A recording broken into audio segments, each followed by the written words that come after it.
Happy Thursday, everybody. Meteorologist Hunter Forst here. Welcome to the Weather Desk. Happens every day, Monday through Friday at 9 o'clock on our 13 News Now Plus app. Craig is off for the day today, so I'm going to be taking over. He should be back tomorrow, but we do have a few good topics to talk about today. Unfortunately, there is another severe weather threat for areas in the Tennessee Valley. Not expected to be as severe as what they've recently went through, and it's going to move out much quicker.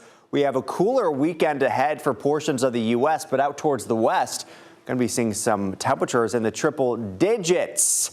That's right, 100 degrees in Phoenix, Arizona, about a month early.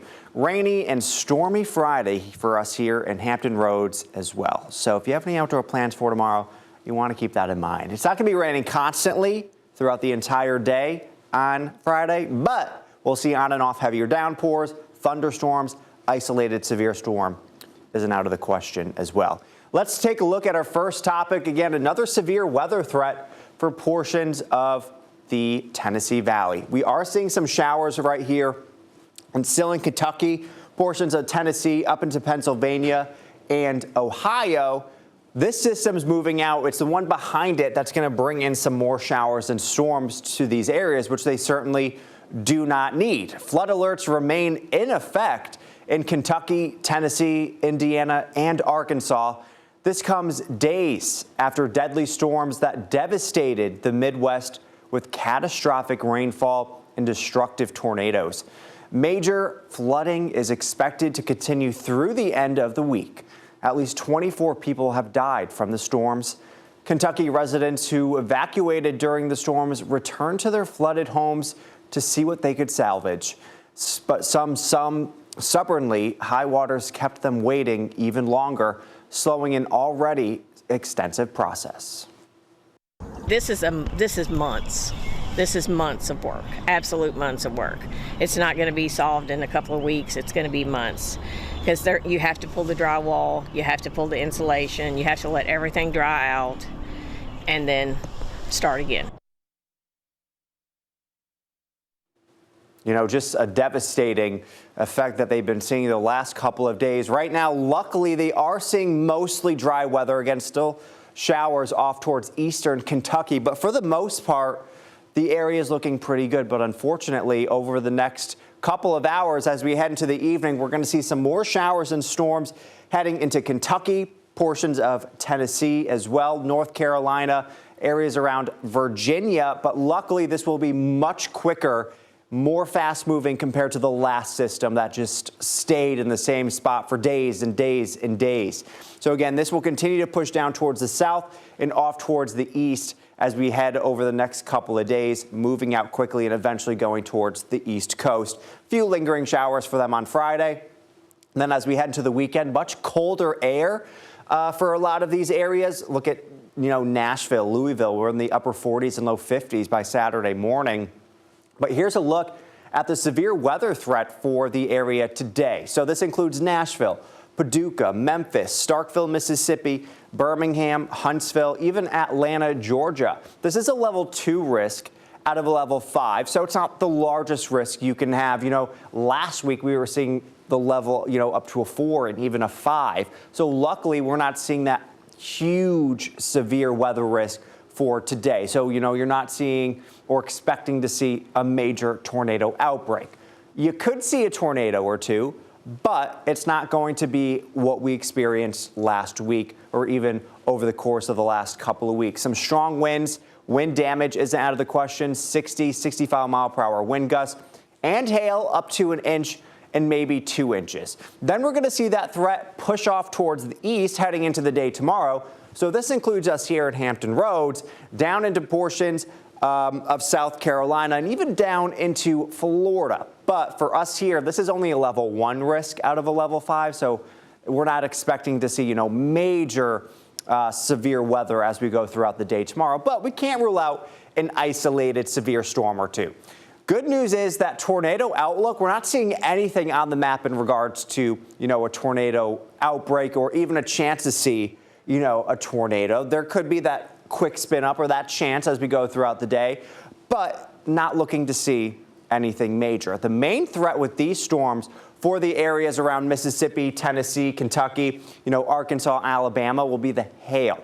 Up to 1 inch, 2 inches of hail isn't out of the question, and a chance to see some strong gusty winds as well. So, if you know people out here or you live out here, maybe throughout the day today, if you're going out, make sure you want to be able to park under something, maybe a parking garage or in your own garage, just in case, you get some of that strong to damaging hail. Let's take a look at these hail sizes, though. What, you could expect. Here's, a quarter up to 2 inches, or 1 inch, which is the size of a quarter, up to 2 inches. That's what this area could expect today, and that's, severe level. A quarter, a 2-inch hailstone, a hen egg, even a golf ball, 1.75 inches. But then it really gets insane once, you're getting over 2 inches. Tennis ball, baseball, softball, grapefruit size hail. Now that is just absolutely devastating. And honestly, during the spring, you can get storms that are bringing sleet to areas further up towards the north. You can get hail in areas further down towards the south, anywhere across the United States. But what actually is the difference? Meteorologist Taylor Stephenson explains what's so different about the two forms of precipitation. I'm meteorologist Taylor Stephenson, here to explain to you how your weather works. During inclement weather, you may see some ice pellets falling from the sky and wonder whether you're seeing sleet or hail. There's a huge difference in how the two ice types develop. So let's talk about how sleet and hail form. Sleet is a type of precipitation that can occur during winter storms. Temperatures are very cold near the base of clouds during winter weather. So when precip falls, it starts off as snow. As that snow falls, in the case of sleet, the snow enters a warmer section of the atmosphere and melts in that zone. Below that warmer section, closer to the ground, there's another layer of frigid air where the melted flakes refreeze. This creates the sleet ice pellets.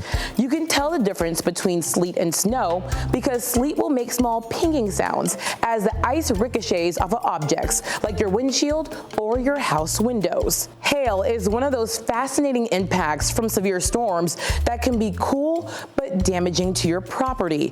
For hail to form, a storm needs strong updrafts. An updraft is just air that rushes up into a cloud during a thunderstorm. That updraft picks up water droplets in its stream and pushes that water to colder, higher levels of the atmosphere. The water then freezes and becomes the beginnings of a hailstone. Hailstones grow through accretion, which is just a fancy word for ice building on top of ice. The stronger the updraft, the more the hail can grow. When hail gets too large to be carried by the updraft, its weight makes it fall to the ground. Sometimes on very warm days, when hail reaches the ground, it can melt on contact, so you may not even get the chance to see the stones accumulate. I'm meteorologist Taylor Stephenson, and that's how your weather works. Thank you very much, Taylor. But here on the East Coast of the United States, we're going to see a big cool down after we see some of the severe weather pushing through. So behind this front, behind it, going to be cooler weather, and out towards the west, going to be seeing extremely warm weather. Temperatures in the triple digits out in Arizona. So if you like cooler weather, East Coast is for you this week. If you like warmer weather, the West Coast is for you. Temperatures out there right now, it's cool pretty much everywhere. I mean, look at Maine sitting in the mid-30s. Not super surprising for April. 43 in Minneapolis, 37 in Bismarck, but you're not seeing, any crazy temperatures, staring at you right now. It is only 9 o'clock in the morning, so that could be a big part of it. Orlando sitting at 67, 55 in Norfolk, feeling much more comfortable this morning compared to yesterday.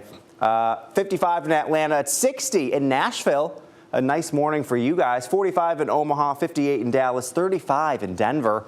Chilly start to your day, but let's take a look at the jet stream over the next couple of days. You see this big ridge building in the west? That's going to help bring up some warm air over the next few days. and then you see this big trough over the eastern portions of the United States. That's going to bring in so much colder air for areas around here. So us here in Hampton Roads, unfortunately, Chicago, the Northeast. And then we're going to see that ridge kind of moving over towards the east, bringing some of that warmer air into the Midwest. As we head into the weekend, still that trough here in Hampton Roads. So still cooler air, well below average temperatures. But by Monday, we'll see that ridge continuing to push towards the east. So that's going to help warm up the East Coast as we head into Monday and Tuesday. And then by Wednesday, we'll see another trough starting to build in a bit, which could bring us some cooler air. So here are the ups and downs over the next few days. Now you'll notice much more red over here. And you can kind of see that outline of that jet stream with these temperatures. That's why the jet stream is is very cool. Whenever you see the shape of the jet stream, you can kind of get an idea of what the temperatures are going to be like. If there's going to be, severe weather, which there is, because kind of when you get a trough like this, that's where you can get some of that severe weather, which is what we'll be seeing. Heading into the day on Thursday, Minneapolis in the low 40s. And then heading into Friday, still some cooler air dropping down, into Charlotte. Nashville will be in the 40s. Even could be getting close to the 30s as we head into our Saturday morning. And then again, you'll notice we'll start to see the warm air starting to trend further towards the east, making it feel a little bit more comfortable. It's still going to be cold here in Hampton Roads for the weekend. But then finally, by Monday and Tuesday, we'll see some of that warmer air starting to build in. And then after that, you'll notice more cold air trying to swoop in as we head into the day on Wednesday. So here's what we could see in terms of temperatures above or below average. So for here today, the West Coast well above average, 10, 20, 25 degrees above average in a few areas. And then the East Coast looking to be below average. And then we'll continue to see that below average trend expand as we head throughout the day today, heading into Friday well below average. But you'll notice the above normal temperatures starting to push more towards the east as we head into Monday and Tuesday. Not going to be super above normal, but above normal nonetheless. And then by the time we get into Wednesday, we'll start to see some cooler air trying to seep back in. So the well above average temperatures aren't going to stick around for very long. Let's take a look at today's weather. Cool, especially if you're closer to the coast here in Hampton Roads, upper 50s for your high today in Virginia Beach. But if you're further inland, you'll be in the mid 60s. 58 in D.C., 50 in New York, not bad for early April, 49 in Boston, 70 in Raleigh today. And as we go out more towards the west, warm, in Texas and Oklahoma, mid to low 80s, 84 in Little Rock, 53 in Minneapolis, 70 in St. Louis, 45 in Chicago. But look at this out towards the west, Las Vegas, 93, Phoenix, 100 degrees. They normally don't hit the triple-digit mark until about May 13th-ish. So we're about a month early ahead of schedule for where they normally. Look at Billings, Montana, 70 degrees. That's a nice April day. Same with Denver, sunny and 70. Going to be great there. 66 in San Fran, 67 in Los Angeles. And as we head into the day tomorrow, we're going to see that severe weather threat move towards the East Coast. So that'll bring us some rainy weather for Virginia Beach, Raleigh, New York City, up into Boston at 46 degrees. Here in the mid-Atlantic, we'll be in the mid-60s. 65 in Atlanta. Orlando will be sitting at 84 tomorrow. 80 and sunny in New Orleans. That's going to be feeling good. 82 in Dallas tomorrow. 88 in Houston. 73 in Little Rock. Some great weather here for portions of the United States that really, really need it after the terrible weather they've been going through. Las Vegas and Phoenix for tomorrow, not going to be getting much relief. Upper 90s to still 101 degrees in Phoenix. Look at Denver, 83 and sunny, pushing 80 in Billings, Montana. I'm curious what their average high is for this time of year. 53 in Seattle, 63 in San Francisco, and 71 in Los Angeles. And as we head into the next few days, we're going to continue to see cooler weather. For a few of us, especially, as we head into the upcoming weekend, it's still just going to be rather chilly for a lot of us. Billings starting to see that cool down a bit in the upper 50s. But, speaking of cooler weather, you know who also loves cooler weather? Wolves. And dire wolves played a major role in HBO's Game of Thrones in real life. They've been extinct for 13,000 years, more than 9,000 years before the pyramids were built. Now, scientists are claiming to have brought them back to life, prompting many critics to say, what could possibly go wrong? Here's ABC's Andrew Dimber.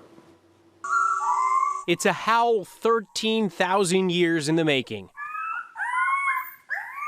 Dire wolves walking the earth for the first time since the Stone Age, thanks to a remarkable scientific breakthrough. The dire wolf is the first de-extinct species. Until recently, the only way to catch a glimpse of the bygone beast was to watch Game of Thrones. The dire wolf is a sigil of your house.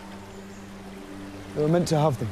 But now, Texas-based Colossal Biosciences has recreated the canines by implanting fossilized genes into the gray wolf. We've taken a gray wolf genome, a gray wolf cell, which is already genetically 99.5% identical to dire wolves, and we've edited those cells at multiple places in its DNA sequence to contain the dire wolf version of the DNA. Colossal giving ABC News an exclusive glimpse inside their lab. That animal looks like a dire wolf, it will behave like a dire wolf, and it is a dire wolf. But as dire pups Romulus, Remus, and Khaleesi grow, so does the controversy surrounding their existence. Ecosystems are very delicately balanced, and nature is far more complicated than our ability as humans to understand it or to understand all the possible unforeseen consequences. Some critics claim these new wolves aren't actually dire wolves, since they share so much of their DNA with their modern-day counterparts, while others are concerned that de-extinction efforts could have unforeseen or even deadly consequences. The bottom line is a lot of the genome we still do not understand, and so one wants to be careful if you're mucking around with genes that there may be things we don't understand. You may produce a wolf that's twice as ferocious. Andrew Dimber, ABC News, New York. Just a really interesting story and can tell you how far we've come in science. And speaking of wolves, you know what wolves really do like? They love the moon. They love howling out the moon. And stargazers are in for a treat this weekend. A micromoon will grace the skies. On Saturday night, the full moon will look a bit smaller and a little bit dimmer. A micromoon occurs a few times each year when the moon is farthest from the Earth. It's opposite to a supermoon, where the moon swings closer to Earth and looks a bit larger. To get a look, head outside and look up at the moon. But scientists say it may be hard to notice a difference. Another micromoon will happen in May and again in the fall. And a new report from Chinese scientists found that soil and rocks from the moon's mysterious far side may be drier than the side facing the Earth. China became the first country to land on the moon's far side last year. Limited samples suggest that water abundance on the far side of the moon is much less than what's been found in samples gathered over the past decades from the moon's near side. But researchers say more samples are needed for further testing. Just some interesting, fun stories there about the wolves and the moon. Some sciencey things are always fun to throw in there, but we're getting back to weather now because why? We're here in Hampton Roads and we have the chance to see maybe a few showers tomorrow, some heavier downpours tomorrow, and maybe an isolated severe storm as well. But if you woke up this morning, you noticed it was still another cold start to the day. Not as cold as yesterday, but still chilly. Yesterday we woke up in the 30s, even some 20s in a few areas. Here in Norfolk, we were in the mid-40s waking up both days, but still, if you were further inland, you were feeling it. It was feeling like winter once again. You know, we had a huge temperature drop from Sunday when we were in the 90s for the first time, and then to, yesterday morning when we were in the 20s and the 30s. But outside right now, we're taking a live look at our Thompson Creek Window Company sky view. We're seeing some clear skies. It's looking pretty good outside. We're seeing temperatures in the mid-50s. Some high clouds out there. We're seeing winds out of the east-southeast at 9 miles per hour. Dew points are low, sitting at about 38. But we're going to start to see an increase in cloud cover as we go throughout the rest of the day. Let's take a look at the temperatures outside right now. We're seeing, 54 in Suffolk, 53 degrees in Chesapeake, 49 in Wakefield, 47 in Ahoskie. It's 53 in West Point, 54 in Hampton. The ocean sitting at 54 degrees, so it is a bit chilly. High temperatures yesterday, even cooler. We are 52 in Norfolk yesterday, only 50 in Virginia Beach. It was 57 in Wakefield, 55 in Ahoskie, 54 in Edenton. So that onshore flow makes it much cooler, and we're going to continue to have that for the day today. So we will see temperatures warmer than yesterday closer to the coast, but still cooler than areas further inland. 65 in Norfolk for today, 66 in Suffolk, 63 in Chesapeake. For the eastern shore, cooler, mid to upper 50s, 57 in Cape Charles, 56 in Melfa, 61 in Hampton, 60 in Gloucester, 61 degrees in Hampton. For eastern North Carolina, mid-60s, 66 in Edenton, 66 in Hertford, 65 in Elizabeth City, low 60s closer to the coast, 60 in Kill Devil Hills for today, and 63 down in Manteo. And also, our allergy report is out, still high for today, unfortunately, not extreme like it was yesterday. But the good news is heading into the day tomorrow, even though we could see some strong, to maybe severe storms, that will help bring down our pollen count. And you may have noticed something in the water recently. The Chesapeake Bay Foundation says it's been getting reports from concerned citizens in Virginia and Maryland over possible industrial pollution in the bay. The foundation says, don't worry, that greenish yellow hue on the top of the water, it's just pollen.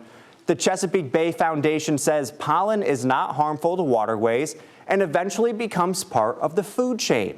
However, it can contribute to algae blooms, which ABC's Ginger Z explains may become more common as global temperatures warm up.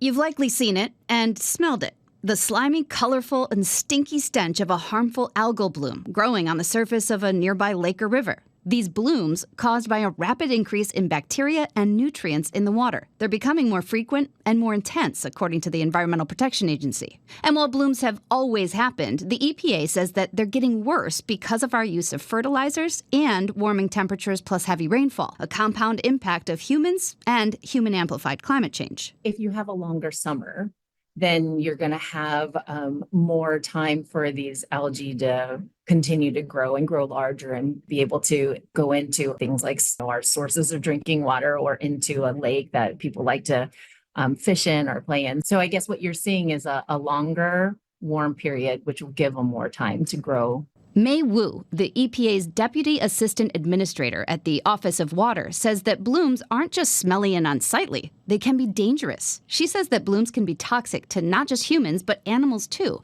Anyone who comes in contact with the contaminated water, leading to rashes, gastrointestinal problems, and sometimes even death. Dr. Jeffrey Scott, an environmental science professor at the University of South Carolina, was part of a 5-year study that looked at the harmful impacts of those algal blooms. His team found that bacterial infections caused by algal blooms have increased dramatically over the last 20 years because of the impacts of humans and the amplification of climate change.